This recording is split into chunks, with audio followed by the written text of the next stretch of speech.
Hi, welcome to Jen's Daily Dish, where I bake things on camera for the very first time so you can bake along with me and learn from my mistakes. Thank you very much for this recipe request. Today we're making Croissant Brittle. What is Croissant Brittle? We're going to take some leftover croissant, cut them into thin slices, soak them kind of like you would French toast, and then stick them in the oven. And supposedly this comes out in a beautiful, crunchy, caramelized, delicious bread croissant brittle. Oh yes, sounds good, right?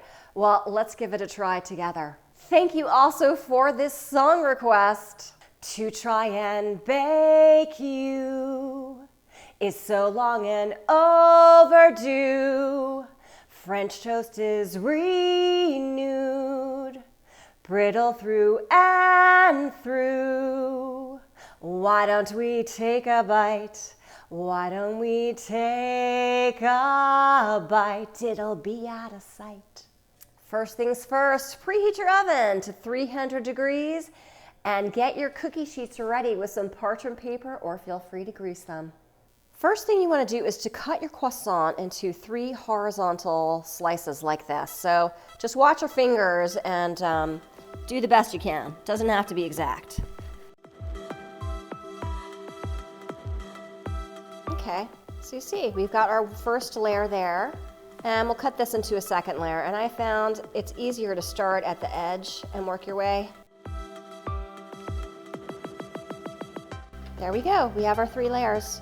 Warm your half and half on the stove or in the microwave. I'm gonna stick it in the microwave, probably 20-second increments, just until it gets warm enough that it can dissolve some sugar. That was 35 seconds in the microwave. Add your granulated sugar. Stir until dissolved. Pour your mixture into a shallow bowl. Add in your salt. Take one of your pieces and you're going to dip it in the mixture to lightly coat it. And then you're going to squish out. Yes, I know, it's kind of gross. Squish out as much as you possibly can. Ooh, wow, that's getting really flat. And move that over to your cookie sheet. Notice how I separated the thinner pieces from the thicker pieces. The thicker pieces may take a little bit longer to bake, so I've separated them out. Sprinkle each with a little bit of sugar. Into the oven for 45 minutes. Feel free to move your trays around halfway through, switching them top, bottom, and or turning them as needed. We are looking for these to be deeply browned, the color of dark caramel on the outside, and the inside the color of a rich honey. These will have a little bit of give when they come out of the oven, but they will harden up real fast within 5 to 10 minutes. So let's give them a try and get them in the oven. Time's up. Let's check the smaller pieces. They are looking nice and dark and caramelly on the outside, and it does have that honey flavor. And there is a slight give here, but that's okay. That is going to firm up when it cools. Let's take it out. Let it cool on the baking sheet for about 5 minutes or so. It should harden up. If it doesn't, just throw it back in the oven for another 5 minutes or so until it looks a little bit more done.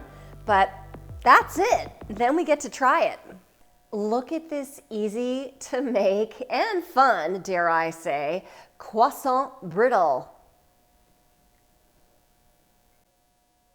You can see it's got that nice sugar coating, very shiny, and then on the other side, you'll see it's darker on the outside and lighter honey colored in the middle. It is hard now that it is cooled, and it looks delicious. Let's see what it tastes like.